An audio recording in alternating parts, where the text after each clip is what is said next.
আজ হাসনাত আব্দুল্লাহ গুলিবিদ্ধ হয়েছে, উসমান হাদির চেয়েও খারাপ অবস্থা হয়ে মৃত্যু হয়েছে। যদি আল্লাহ না করুক কোনো কারণে সে নিঃশ্বাস বন্ধ করে, সেই দিন এই অন্তর্বর্তীকালীন সরকারের শেষ দিন। এটা একটা পরিকল্পিত হত্যাকাণ্ড ছিল। এদিকে আজ উসমান হাদির চেয়েও খারাপ অবস্থা হাসনাত আব্দুল্লাহর হয়েছে। রাজপথে গুলিবিদ্ধ হয়ে মৃত্যুর সাথে পাঞ্জা লড়ে না ফেরার দেশে চলে যায়। এই নিয়ে সারা দেশে এবার তুলপাড়। সার্জিস, ডক্টর ইউনুস সবাই অ্যাকশনে নেমেছে। আতঙ্কের বিষয় হলো এই কিলিং মিশনের তালিকা এখানেই শেষ নয়, বরং এটি কেবল শুরু মাত্র। অত্যন্ত বিশ্বস্ত এবং সংবেদনশীল গোয়েন্দা তথ্যে বেরিয়ে এসেছে এক ভয়ানক খবর। এই গোপন কিলিং মিশনের বা মিশন ক্লিনের পরবর্তী টার্গেট হতে চলেছেন জুলাই বিপ্লবের অন্যতম দুই প্রধান মুখ হাসনাত আব্দুল্লাহ। বিএনপি সব থেকে বাজে অবস্থার মধ্য দিয়ে যাচ্ছে এবং দিন যত যাচ্ছে বিএনপির উপর তত বেশি সমস্যা এগিয়ে আসছে। হাদিকে যারা মারতে চেয়েছিল, যে মিশন নিয়ে তারা মানে রাস্তায় নামছিল, তাদের মিশন তো কমপ্লিট। অবস্থা কিন্তু খুবই খারাপ। অবশেষে জানা গেল আসল সত্য, যার নির্দেশে ওসমান হাদিকে গুলি করে সন্ত্রাসীরা। 29 ডিসেম্বরের মধ্যে দেশে ফিরছেন তারেক রহমান। হাদি তো কেবল শুরু, আমাদের হাতে এসেছে এক ভয়ঙ্কর হিট লিস্ট। হাসনাত আব্দুল্লাহ, সার্জিস আলম নাকি আখতার হোসেন, কে হতে যাচ্ছে পরবর্তী টার্গেট? তারা যে একরকমের হাদির ওপর হামলাকারীদের গ্রেফতার করতে ব্যর্থ হচ্ছেন, সেই ব্যর্থতার দায় যে সরকারের ওপর এসে পড়বে, সেই ক্ষোভ সামাল দিতে আসলে প্রণয় বর্মাকে ডেকে পাঠানো হয়েছিল, যাতে ভারত সরকার ওই হত্যার প্রচেষ্টাকারীদের খোঁজ পেলে সাথে সাথে তাদেরকে গ্রেফতার করে বাংলাদেশের হাতে তুলে। একদিকে উসমান হাদি মামলার প্রধান আসামিদেরকে কেন গ্রেফতার করছে না ডক্টর ইউনুস, এই নিয়ে যেমন বিপদে পড়েছেন, অন্যদিকে আজ হাসনাত আব্দুল্লাহ তুপের মুখে পড়েন উসমান হাদির মতোই। গত কিছুদিন ধরে অনেক প্রতিবেদন আমরা দেখতে পাচ্ছিলাম যে উসমান হাদির পর নেক্সট টার্গেট হাসনাত আব্দুল্লাহ বা সার্জিস। এখন আমরা দেখতে পারি হাসনাতের উপর কঠিন প্রভাব পড়ে, অন্যদিকে তার খুবই খারাপ অবস্থা হয়েছে। আপনারা সম্পূর্ণ ভিডিও দেখবেন, সর্বশেষ হাসনাতের কি হয় এবং এই ষড়যন্ত্রগুলা কে করতেছে অনেক প্রতিবেদনের মাধ্যমে আপনাদেরকে দেখাবো এবং অনেক রহস্য তুলে ধরবো। সবকিছু দেখতে পারবেন একটি ভিডিওতে। আসুন আমরা কথা বাড়াচ্ছি না, আমরা সরাসরি ভিডিওর মূল আলোচনায় চলে যাচ্ছি। গভীর কোমায় হাসপাতালের বিছানায় শুয়ে আছেন শরীফ ওসমান হাদি। বাঁচার সম্ভাবনা নিয়ে চিকিৎসকরা নিশ্চিত করে কিছুই বলতে পারছেন না, তবে আশা আমরা ছাড়ছি না। কিন্তু আসল আতঙ্ক এটা নয়, আসল আতঙ্ক হলো হাদি তো কেবল শুরু, আমাদের হাতে এসেছে এক ভয়ঙ্কর হিট লিস্ট। হাসনাত আব্দুল্লাহ, সার্জিস আলম নাকি আখতার হোসেন, কে হতে যাচ্ছে পরবর্তী টার্গেট? লন্ডন থেকে আসা এক গোপন সংকেত, দেশের গোয়েন্দা সংস্থা টেবিলে পড়ে থাকা ফাইল আর পুলিশের রহস্যজনক নীরবতা। জুলাই বিপ্লবের নায়কদের লাশ ফেলার এই নীল নকশা কি আগেই ফাঁস হয়েছিল? কেন সরকারের উচ্চপদস্থ কর্মকর্তারা সব জেনেও চুপ ছিলেন? আজকের ভিডিওতে আমরা উন্মোচন করব সেই হাড়হিম করা ষড়যন্ত্রের আদ্যপান্ত, যা শুনলে আপনার পায়ের নিচ থেকে মাটি সরে যেতে পারে। ভিডিওটি শেষ পর্যন্ত দেখুন, কারণ এই গল্পের প্রতিটি মোড় আপনাকে শিউরে উঠতে বাধ্য করবে। গত 12 ডিসেম্বর নির্বাচনের তফসিল ঘোষণার ঠিক পরদিনই ঘটে এক লোমহর্ষক ঘটনা। সিসিটিভি ফুটেজে দেখা যায় অত্যন্ত ঠান্ডা মাথায় সূক্ষ্ম পরিকল্পনায় পয়েন্ট ব্ল্যাক রেঞ্জ থেকে গুলি করা হয় ইনকিলাব মঞ্চের মুখপাত্র শরীফ ওসমান হাদিকে। লক্ষ্য ছিল একটাই, তাকে হত্যা করা। ঘটনার আকস্মিকতায় স্তব্ধ পুরো দেশ। কিন্তু আপনারা কি জানেন, এই হামলা কোনো বিচ্ছিন্ন ঘটনা নয়। হাদির ওপর এই হামলা ছিল মূলত একটি বড় পরিকল্পনার টেস্ট কেস মাত্র। হাসপাতালের আইসিইউতে হাদি এখনও জীবন মৃত্যুর সন্ধিক্ষণে। চিকিৎসকরা বলছেন তিনি ডিপ কোমায় আছেন, তার বেঁচে থাকাটাই এখন এক অলৌকিক বিষয়। কিন্তু প্রশ্ন হলো, হাদি কেন টার্গেট হলেন? আর তার সাথে এই তালিকার বাকি নামগুলোর সম্পর্কই বাকি। ঘটনার প্যাটার্ন এবং বিভিন্ন সূত্র থেকে প্রাপ্ত তথ্য বিশ্লেষণ করলে দেখা যায়, যারা জুলাই গণ অভ্যুত্থানে সামনের সারিতে থেকে নেতৃত্ব দিয়েছেন এবং যারা বাংলাদেশে ভারতীয় আগ্রাসনের বিরুদ্ধে সবচেয়ে সোচ্চার, তারাই এখন এই টার্গেট কিলিংয়ের তালিকায়। সোশ্যাল মিডিয়ায় এবং বিভিন্ন গোয়েন্দা সূত্রে ছড়িয়ে পড়া এই তালিকায় দেখা যাচ্ছে আরও অনেক ভারী ভারী নাম। কারা আছেন এই মৃত্যু উপত্যকায়? জাতীয় নাগরিক কমিটির আহ্বায়ক নাসির উদ্দিন পাটোয়ারি, সদস্য সচিব আখতার হোসেন, মুখপাত্র সামান্তা শারমিন এবং অবশ্যই বৈষম্য বিরোধী ছাত্র আন্দোলনের দুই পরিচিত মুখ হাসনাত আব্দুল্লাহ ও সার্জিস আলম। বাদ যায়নি এবি পার্টির ব্যারিস্টার আসাদুজ্জামান ফুয়াদ, ডাকসুর ভিপি সাদিক কায়েম এবং শিবিরের আরও নামকরা নেতারাও। এছাড়াও রাজশাহী বিশ্ববিদ্যালয়ের জিএস সালাউদ্দিন আম্বারের নামও উঠে আসছে। এছাড়াও ধানমন্ডির 32 নম্বরের বাড়ি ভাঙার সাথে যাদের নাম জড়িয়েছে তাদের নামও উঠে এসেছে এই হিট লিস্টে। সবচেয়ে ভয়ের ব্যাপার হলো, হাদির ওপর হামলার আগেই তিনি জানতেন তার জীবন বিপন্ন। তিনি ফেসবুকে পোস্ট দিয়ে জানিয়েছিলেন তিনি শহীদ হতে প্রস্তুত। আইনশৃঙ্খলা বাহিনীর সাথেও কথা বলেছিলেন, কিন্তু শেষ রক্ষা হয়নি। 12 ডিসেম্বর ঠিকই বুলেট বিদ্ধ হতে হলো তাকে। এখন প্রশ্ন জাগে, দেশের গোয়েন্দা সংস্থাগুলো কি ঘুমাচ্ছিল? উত্তরটা শুনলে চমকে উঠবেন। না, তারা জানতো, সব জানতো। এখানেই গল্পের সবচেয়ে বড় টুইস্ট। গত সেপ্টেম্বর মাসে যুক্তরাজ্য প্রবাসী এক বাংলাদেশি আইনজীবী, যিনি পেশাগত কারণে বিশ্বের বিভিন্ন দেশের টপ সিকিউরিটি এজেন্সির সাথে কাজ করেন, তিনি সরকারের কাছে একটি টপ সিক্রেট তথ্য পৌঁছে দিয়েছিলেন। তার কাছে সুনির্দিষ্ট তথ্য ছিল যে জুলাই বিপ্লবের ৩-৪ জন শীর্ষ নেতাকে হত্যার পরিকল্পনা করা হচ্ছে। এই তথ্য তিনি শুধু গোয়েন্দা সংস্থাকেই দেননি, তিনি সরকারের নীতি নির্ধারক মহলের সর্বোচ্চ পর্যায়েও জানিয়েছিলেন। এমনকি ওই আইনজীবী দেশে এসে নিজে হাসনাত আব্দুল্লাহ, ওসমান হাদি এবং ব্যারিস্টার ফুয়াদের সাথে বৈঠক করে তাদের সতর্ক করেছিলেন। তিনি পরিষ্কার বলেছিলেন, আপনাদের ওপর হামলা আসন্ন, দ্রুত ব্যবস্থা নিন। কিন্তু তারপর কি হলো? সরকার বা পুলিশ প্রশাসক কি কোনো প্রিভেন্টিভ মেজার বা প্রতিরোধমূলক ব্যবস্থা নিয়েছিল? দৃশ্যত না। হাদি গুলিবিদ্ধ হওয়ার আগ পর্যন্ত আমরা কোনো কার্যকরী পদক্ষেপ দেখিনি। ওই আইনজীবী বারবার সতর্ক করেছিলেন যে দ্রুত ব্যবস্থা না নিলে বড় বিপদ আসছে। আর তার সেই আশঙ্কায় আজ সত্যি হয়েছে।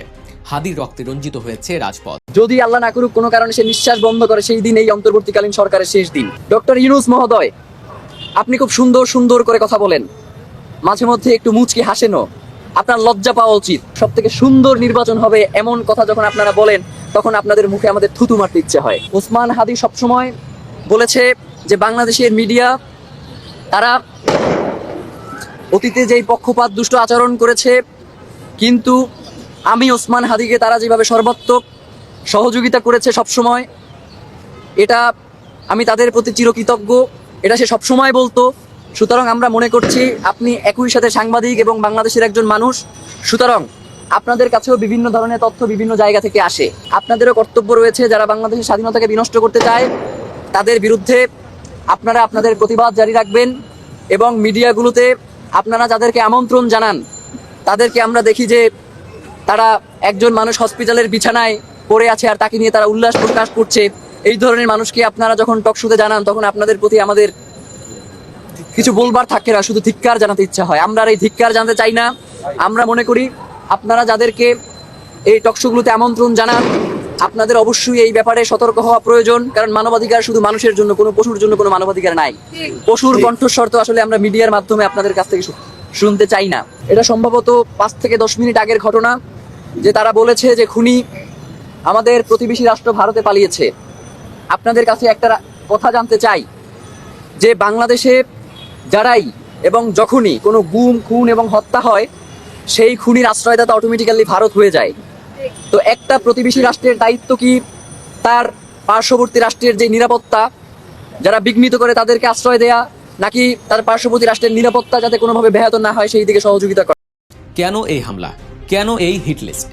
বিশ্লেষকরা বলছেন এর পেছনে 2টি প্রধান কারণ কাজ করছে। প্রথমত, প্রতিশোধ। হাদি এবং এই তালিকার বাকিরা ছিলেন জুলাই গণ অভ্যুত্থানের মাস্টার মাইন্ড বা সম্মুখ যোদ্ধা। আওয়ামী লীগের দীর্ঘদিনের সাজানো ক্ষমতা যারা ধূলিসাৎ করে দিয়েছে, তাদের উপর এই হামলা যে সেই পরাজিত শক্তির প্রতিশোধ, তা বুঝতে রকেট সায়েন্সে জানা লাগে না।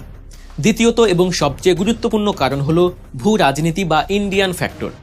শরীফ ওসমান হাদি দীর্ঘদিন ধরে ভারতীয় আগ্রাসনের বিরুদ্ধে এক উচ্চকিত কণ্ঠস্বর। তিনি সবসময় বলে এসেছেন, জান দেব, জুলাই দেব না।